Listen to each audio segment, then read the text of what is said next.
Hello, Diane Schmidt here, narrating. He is going to make for us a special Norwegian cookie called Fattigmann. Fattigmann, which means poor man, is a twisted dough into a fancy shape and deep fried. A respected Christmas cookie dating back to the mid-19th century. While he starts beating the eggs, I'll tell you more about Fattigmann. And it was very popular throughout the country.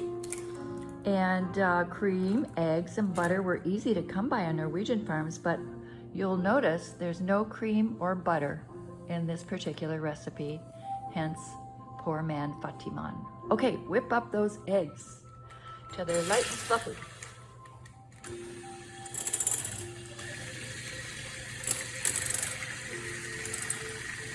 This is a man's job, you know.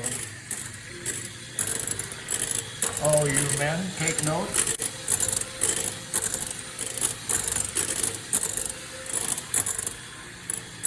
How fluffy should they be, Diane? Oh, I think they look nice and fluffy. You think they're fluffy enough? I do. Well, I'll give them just a little bit more then.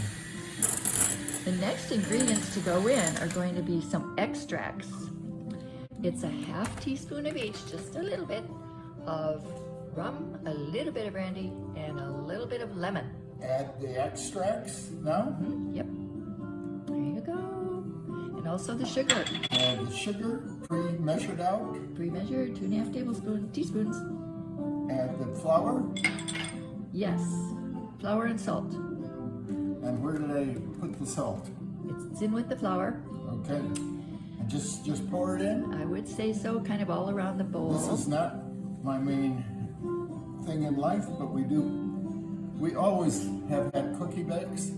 Hang on, just lost my eyes there for a second. We had cookie bakes, because I'm shaking too hard, always with our family before Christmas, and all our friends would come over, along with our children and some of their friends. And then what would we always have to drink that I also would love to share with this group? Oh, that's a Spring Grove tradition. Tom and Jerry's. Yes. Mariah and Angus Ekern recipe for Tom and Jerry's, passed through Charlotte, my mother, to us and to our children. And if time allows, we may also make Tom and Jerry batter, which is fabulous. And goes into a hot cup of water with a special batter, and then rum again as this, rum and brandy. Okay, what's next time? Do I beat this up? Just stir it up on low till it's a nice soft dough. Low it is. My information says that this Fattigmann cookie was very popular in the Norwegian immigrants as well. So we're going to have to chill this dough all day or overnight. So once we get this all ready for the refrigerator, we'll get back to you later with the preparation, the cutting, the design, and the frying of the cookie. And as a bonus, we plan on also making Tom and Jerry batter and share that with you as well. It's kind of a double treat. Okay. All right. See you again guys soon. later.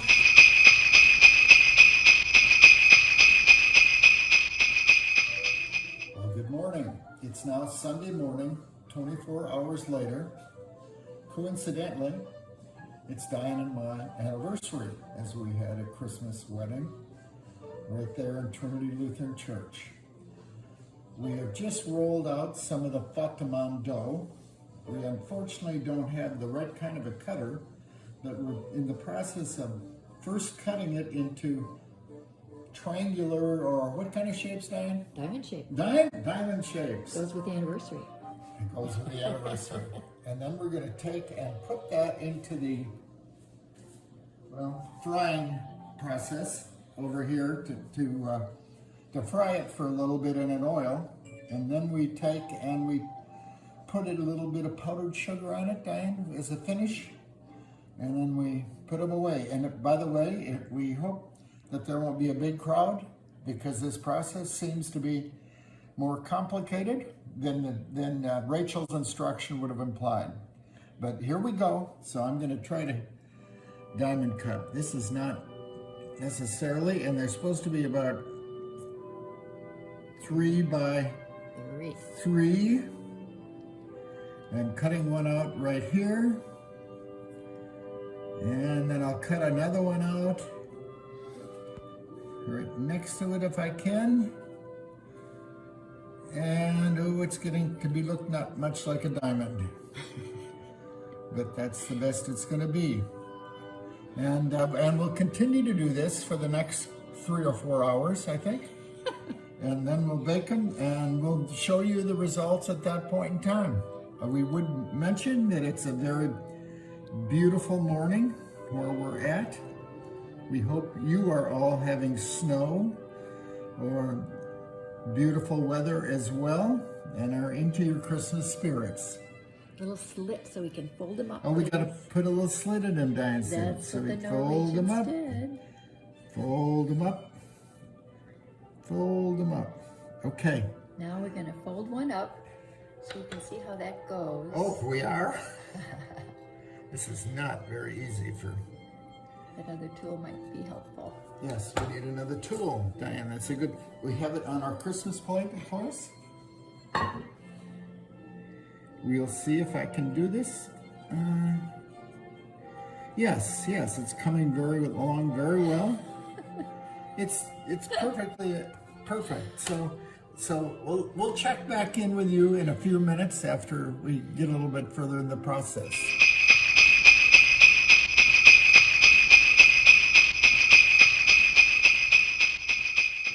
Okay. Now Chef Michael's going to put the little diamonds in the hot oil.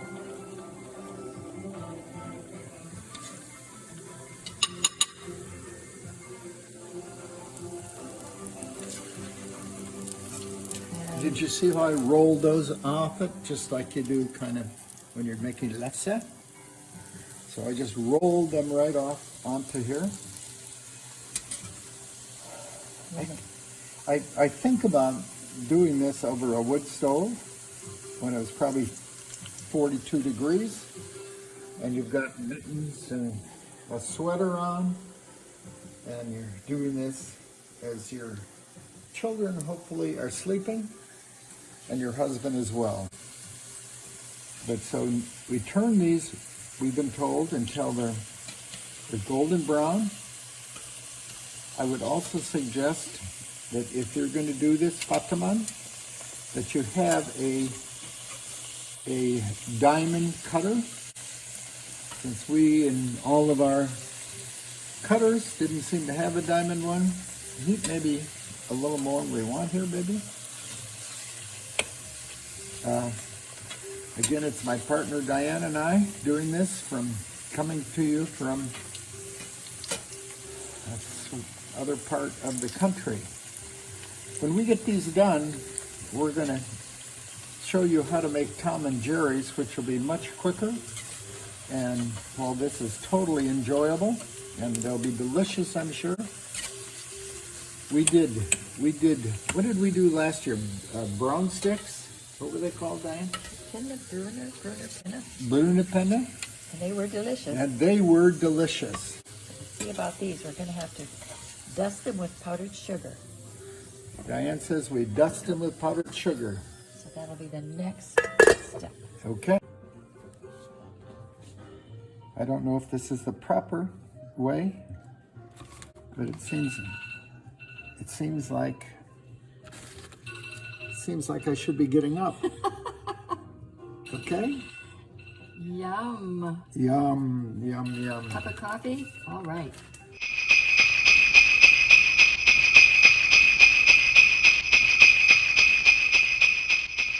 As we said yesterday, the next thing we wanted to do, because it's always the fun of the Christmas cookie party, is to make Tom and Jerry's. And we have here the original recipe from Angus and Mariah. to Charlotte, and it looks pretty simple, and it is. And let me tell you, as we will enjoy it tonight, it is a pleasure. It has been known to make parties last longer. So the first thing that we're going to do, and then Diane will tell you the history of Tom and Jerry, beyond Mariah and Angus, is that we've separated 6 eggs, and we're going to beat the whites until fluffy, and these until they're light, and then we're going to fold them together, and then we add a substantial amount of powdered sugar, and voila, you have the batter, which is the key to Tom and Jerry's. Now, while I'm doing this, Diane, why don't you tell them what we believe the story is? So I did a little reading to see why they're called Tom and Jerry's. I think if you put that on high, you'll get them really stiff right away. And I'll try to talk here so you can hear me. So it turns out it's of English origin, the name Tom and Jerry. There was an author, last name Ekern, who wrote a book about life in London, and he had 2 characters in there, Tom and Esquire, and his friend Jerry. And that book became a play in London. And so to publicize his book and the play, he popularized this drink. It was a takeoff on eggnog. He changed it up a little, and that's the origin of the name Tom and Jerry. Of course, it's happened in other history. There was the Tom and Jerry cartoon, etc., etc. And it has been referenced in other novels, the drink Tom and Jerry. So that's all I know about that. We will take a little break before I finish fluffing and all of that, and then we'll come back to you. As Mariah suggested, we're now, and Charlotte did so many times, we're now folding the yolks, which are supposedly light, into the whites. Folding, Diane said. Folding. There you got your folding. Folding. Thank you, folks. Someone else sent a message that indicated I was beating more than folding. So I appreciate you that kind of had a sense of what I was up to. And then fold in the sugar with it. That should help. And then I really don't like this wooden spoon a bit. This could have come from the 1850s, the way it looks. When my grandparents and great-grandparents and great-great-grandparents came over from Norway. They were tenant farmers. And what do you want, baby? She wants me to give this up. And this spoon probably came with them, the way it looks. Now I think we've got to get that sugar in there because it's a lot of folding. And that gets folded in as well? Yeah, very gently folded. Ooh, did you see that, folks? Ooh, we might need some more. I just had a little eruption. What happens when you're a little bit older? Things erupt on you when you least expect them. Because our skills are diminished a little bit, probably. I don't know. I don't know if anybody else's are. But I'm sure having fun now. If I held it differently, I bet it would work better. What do you folks? Don't hesitate to give us directions after you see this, of course. And we're always open to suggestions, but not criticism. We're not very good at that anymore, I guess, right, Diane? Oh, Diane wants the bowl.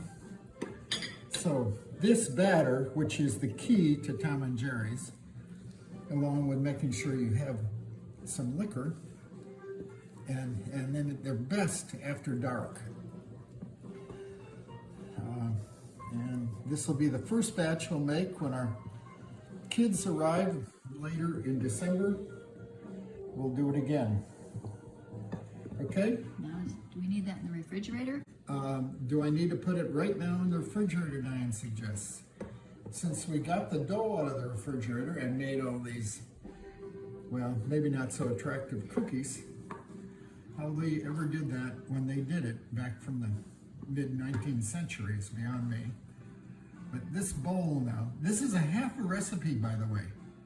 You can almost, Mariah and Angus, and then later my parents had such big parties that they would make a full recipe which involved 12 eggs instead of 6 and twice the amount of powdered sugar. Okay, she says enough, so I will put this in the fridge with this fridge here covered with decorations. There's just a place here for me, quite amazing. I have one other comment I want to make before we join you maybe for a drink later in the day. If you've ever wondered about Vikings, and Vikings were Danish, Norwegian, and to a degree Swedish, this book by Arthur Herman tells you an amazing amount, which we always just kind of romanticize Vikings and the rest, but what they really were about, how organized they were, how democratic they were from the standpoint of everybody had a vote, and the women had a strong role in the 700s, 800s, and 900s into the 1100s.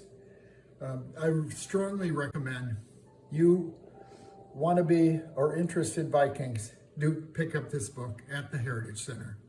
Okay, later. That's enough for right now.